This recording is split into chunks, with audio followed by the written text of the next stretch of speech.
আসলে তো আজকে 2-3 দিন ধরে আসলে মনটা ভালো না, খাহারে খাই না তুগায়া। এই যে বেটার দাঁত আছে না, দাঁত আছে একটু সমস্যা আছে পরে এবারে গেছে ডাক্তারের ধরে ফালাইতো, ডাক্তারে ফালাইতো না উর্ফের দা না ফালাই বেটা নিচের ঠান্ডা মাইজে দা পাইয়ে দিছে। বেটা 2 দিন ধরে দাঁত বহুত ফুটিয়া রাগ করতে না, জিবোর বা হাইটেছে। খাহা তোমার কেমন লাগতেছে? খুব ভালো লাগতেছে বুঝি। আসলে এটা কিন্তু দুঃখের দুটো কইছে, চালুছি চাচাপাতি খাইতেছি। দাঁত এমন একটা জিনিস যে ওই আপনারা দাঁত ব্যথা যায়, দাঁত ফালাইতে যায়, বালা ডাক্তার দ্বারা দেবেন, নাইলে উঠেরটা তো নিচেটা উগাই দিব। আজকে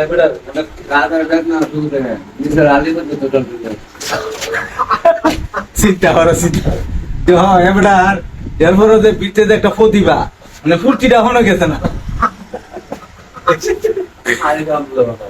আল্লাহ বললাম